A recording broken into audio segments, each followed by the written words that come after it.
ಮಂಡ್ಯದ ಈ ಹಿಂದಿನ ಎಸ್ಪಿ ಮಳವಳ್ಳಿ ಡಿವೈಎಸ್ಪಿಗೆ ಸಂಕಷ್ಟ ಎದುರಾಗಿದೆ. ಇಬ್ಬರ ವಿರುದ್ಧ ಇಲಾಖಾ ವಿಚಾರಣೆ, ಶಿಸ್ತು ಕ್ರಮಕ್ಕೆ ಆದೇಶ ಹೊರಡಿಸಲಾಗಿದೆ. ಮಳವಳ್ಳಿ ಗ್ರಾಮೀಣ ಠಾಣೆಯ ಸಿಸಿ ಕ್ಯಾಮೆರಾ ದೃಶ್ಯಾವಳಿ ನೀಡದ ಹಿನ್ನೆಲೆಯಲ್ಲಿ ಶಿಸ್ತು ಕ್ರಮದ ದಾಖಲೆ ಸಲ್ಲಿಕೆಗೆ ಡಿಜಿಪಿಗೆ ಮಾಹಿತಿ ಬಂದಿದೆ. ಆಯುಕ್ತರು ಸೂಚನೆ ಕೊಟ್ಟಿದ್ದಾರೆ.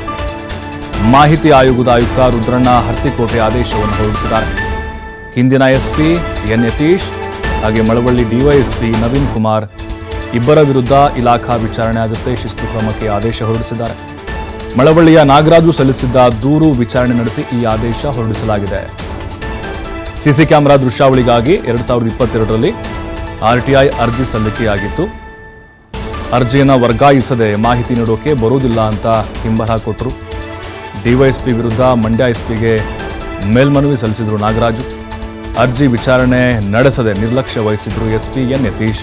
ಹೀಗಾಗಿ ಮಾಹಿತಿ ಆಯೋಗದ ಆಯುಕ್ತರಿಗೆ ಮೇಲ್ಮನವಿ ಸಲ್ಲಿಸಿದ್ರು ನಾಗರಾಜ್ ಅವರು.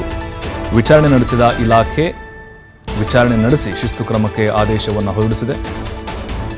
ನೋಡಿ, ಈಗ RTI ಯಾರು ಬೇಕಾದರೂ ಕೂಡ ಅರ್ಜಿಯನ್ನು ಹಾಕೊಳ್ಬೋದು, ತಮಗೆ ಬೇಕಾದಂಥ ಮಾಹಿತಿಯನ್ನು ತೆಗೆದುಕೊಳ್ಬೋದು ಅನ್ನೋದಕ್ಕೆ ಇದು ಸಾಕ್ಷಿಯಾಗಿದೆ. ಸಾರ್ವಜನಿಕ ಹಿತಾಸಕ್ತಿಗೆ ಬರಲ್ಲ ಇದು ಒಂದು ಕುಟ್ ಕಳಿಸ್ಬಿಡ್ತಾರೆ, ನನಗೆ ಪತ್ರ ವ್ಯವಹಾರ ಮಾಡಿಬಿಡ್ತಾರೆ.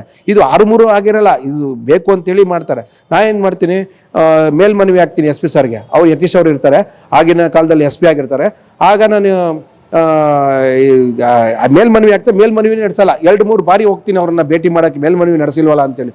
ನಾವು ಏನು ಮತ್ತಷ್ಟು ಮಾಹಿತಿ ನಮ್ಮ ಪ್ರತಿನಿಧಿ ಶಶಿಕುಮಾರ್ ಹೇಳ್ತಾರೆ. ಶಶಿಕುಮಾರ್, ನಿಜಕ್ಕೂ ಸಾರ್ವಜನಿಕರಿಗೆ ಈ ಮಾಹಿತಿ ಹಕ್ಕು ಆಯೋಗ ಏನಿದೆ RTI ಮೂಲಕ ಮಾಹಿತಿ ಪಡ್ಕೊಳ್ಳೋದು ಎಷ್ಟು ಸದ್ಬಳಕೆ ಆಗುತ್ತೆ ಅನ್ನೋದಕ್ಕೆ ಇದೇ ಬೆಸ್ಟ್ ಎಕ್ಸಾಂಪಲ್ ಅನಿಸುತ್ತೆ.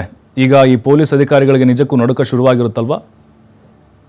ನಿಜವಾಗ್ಲೂ ಪ್ರಭು, ಯಾಕಂತ ಹೇಳಿದ್ರೆ RTI ಎನ್ನುವಂಥದ್ದು ಸಾರ್ವಜನಿಕರಿಗೆ ಪ್ರತಿಯೊಂದು ಮಾಹಿತಿ ಕೂಡ ಸುಲಭವಾಗಿ ಸಿಗ್ಲಿ ಅಂತೇಳಿ ಹಿಂದಿನ ಕೇಂದ್ರ ಸರ್ಕಾರ ಜಾರಿಗೆ ತಂದಿರ್ತಕ್ಕಂಥದ್ದು. ಅದು ಒಂದ್ ರೀತಿಯಲ್ಲಿ ಸಾಕಷ್ಟು ಜನ ಅದನ್ನ ಸದ್ಬಳಕೆ ಮಾಡ್ಕೊಳ್ತಾ ಇದ್ರೆ, ಮತ್ತಷ್ಟು ಜನ ದುರ್ಬಳಕೆ ಕೂಡ ಮಾಡ್ಕೊಳ್ತಿರ್ತಕ್ಕಂಥದ್ದು ಕೂಡ ಆಗಿಂದಾಗೆ ನೋಡ್ತಾ ಇದ್ವಿ. ಆದ್ರೆ ಏನು ಪ್ರಾಮಾಣಿಕವಾಗಿ RTI ಕಾರ್ಯಕರ್ತರಾಗಿರ್ತಕ್ಕಂಥವ್ರಿಗೆ ತಮ್ಮ ಮೇಲಾಗ್ತಕ್ಕಂಥ ಏನು ದೌರ್ಜನ್ಯಗಳನ್ನ ನಿಯಂತ್ರಣ ಮಾಡ್ಲಿಕ್ಕೆ, ಅದನ್ನ ಎದುರಿಸಲಿಕ್ಕೆ ಈ ಒಂದು RTI ಅಸ್ತ್ರವನ್ನು ಕೂಡ ಬಳಸ್ಕೊಳ್ತಾ ಇದ್ರು. ಆದ್ರೆ ಅದೇ ನಿಟ್ಟಿನಲ್ಲಿ ಮಂಡ್ಯದ ಮಳವಳ್ಳಿಯ ನಾಗರಾಜು ಎಂಬುವರು RTI ಅಡಿನಲ್ಲಿ ಒಂದು ಅರ್ಜಿಯನ್ನ ಹಾಕಿರ್ತಾರೆ. ಅಂದ್ರೆ ಪೊಲೀಸ್ ಠಾಣೆಯ CC ಕ್ಯಾಮ್ರಾ ವಿಡಿಯೋವನ್ನ, ದೃಶ್ಯಾವಳಿಯನ್ನ ಬೇಕು ಅಂತೇಳಿ ಮಳವಳ್ಳಿಯ ಅಂದಿನ ಡಿವೈಎಸ್ಪಿ ಆಗಿರ್ತಕ್ಕಂಥ ಡಿವೈಎಸ್ಪಿ ನವೀನ್ ಅವರ ಕಚೇರಿಗೆ ಒಂದು RTI ಮುಖಾಂತರವಾಗಿ ಅರ್ಜಿಯನ್ನ ಸಲ್ಲಿಸ್ತಾರೆ. ಅವರು ಮಳವಳ್ಳಿ ಗ್ರಾಮಾಂತರ ಪೊಲೀಸ್ ಠಾಣೆಗೆ ಆ ಒಂದು ಅರ್ಜಿಯನ್ನ ವರ್ಗಾಯಿಸಬೇಕಾದಂತ ಡಿವೈಎಸ್ಪಿ ಅವರು ಏನು ಒಂದು ಅರ್ಜಿಗೆ ಸಂಬಂಧಪಟ್ಟಂತೆ ಹಿಂಬರವನ್ನ ಕೊಟ್ಟು ಈ ಮಾಹಿತಿಯನ್ನ ಕೊಡ್ಲಿಕ್ಕೆ ಬರೋದಿಲ್ಲ ಅಂತೇಳಿ ಒಂದು ಹಿಂಬರವನ್ನ ಕೊಡ್ತಾರೆ. ಅದರ ಮೇಲ್ಮನವಿಯಾಗಿ ನಾಗರಾಜು ಅವರು ಮಂಡ್ಯದ ಅಂದಿನ SP ಆಗಿರ್ತಕ್ಕಂಥ ಎನ್ ಯತೀಶ್ ಅವರ ಕಚೇರಿಗೆ ಪ್ರಥಮ ಮೇಲ್ಮನವಿಯನ್ನು ಕೂಡ ಸಲ್ಲಿಸ್ತಾರೆ.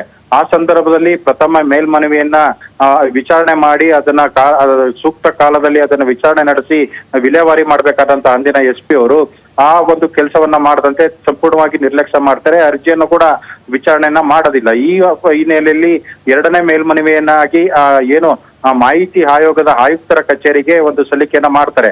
ಈ ಒಂದು ವಿಚಾರಣೆಯನ್ನ ಕೈಗೆತ್ಕೊಂಡಂತ ಆಯುಕ್ತರಾದಂತ ಏನು ರುದ್ರಣ್ಣ ಹರ್ತಿಕೋಟೆ ಅವರು ಈ ಒಂದು ಪ್ರಕರಣದ ವಿಚಾರಣೆಯನ್ನ ನಡೆಸಿ ಅಂದಿನ ಏನ್ SP ಆಗಿದ್ದಂತ ಎನ್ ಯತೀಶ್ ಅವರು ಇರ್ಬೋದು, ಮತ್ತೆ ಅಂದಿನ ಡಿವೈಎಸ್ಪಿ ಆಗಿದ್ದಂತ ನವೀನ್ ಕುಮಾರ್ ಅವರಿಗೆ ಒಂದು ನೋಟಿಸ್ ಅನ್ನ, ಸೂಚನೆಯನ್ನ ಕೊಟ್ಟಿರ್ತಕ್ಕಂಥದ್ದು. ಅವರ ನಿರ್ಲಕ್ಷ್ಯವನ್ನ ಪತ್ತೆ ಹಚ್ಚಿ ಏನು ಸಲೀಂ ಏನಿದೆ DGP ಕರ್ನಾಟಕ ರಾಜ್ಯ ಪೊಲೀಸ್ ಮಹಾನಿರೀಕ್ಷಕರೇನಿದ್ದಾರೆ ಸಲೀಂ ಅವರಿಗೆ ಒಂದು ಪತ್ರವನ್ನ ಬರೆದು ಇವರ ವಿರುದ್ಧ ಇಲಾಖಾ ವಿಚಾರಣೆಯನ್ನ ಕೈಗೊಂಡ ಕ್ರಮದ ಬಗ್ಗೆ ಒಂದು ಸೂಕ್ತ ವಿವರವನ್ನ ಕೊಡ್ಬೇಕು ಅಂತೇಳಿ ಒಂದು ಗಡುವನ್ನ ಕೊಟ್ಟು ಒಂದು ಏನ್ ನೋಟಿಸ್ ಅನ್ನು ಕೂಡ ಕೊಟ್ಟಿರ್ತಕ್ಕಂಥದ್ದು. ಹೀಗಾಗಿ ಈ ಇಬ್ಬರು ಅಧಿಕಾರಿಗಳೇ ಒಂದ್ ರೀತಿ ಸಂಕಷ್ಟ ಎದುರಾಗಿರ್ತಕ್ಕಂಥದ್ದು. ಇಲಾಖಾ ವಿಚಾರಣೆ ಎದುರಿಸಬೇಕಾಗಿರ್ತಕ್ಕಂಥದ್ದು, ಜೊತೆಗೆ ಏನ್ ಕ್ರಮವನ್ನ ಕೈಗೊಳ್ತಾರೆ ಅನ್ನೋದನ್ನ ಕಾದ್ ನೋಡ್ಬೇಕಾಗಿರ್ತಕ್ಕಂಥದ್ದು. ಈ ರೀತಿಯ ಒಂದು ನಿರ್ಲಕ್ಷ್ಯ ಮಾಡ್ತಕ್ಕಂಥ ಅಧಿಕಾರಿಗಳಿಗೆ ಇದೊಂದು ಎಚ್ಚರಿಕೆ ಗಂಟೆ ಅಂತಾನೂ ಕೂಡ ಹೇಳ್ಬೋದು ಪ್ರಭು.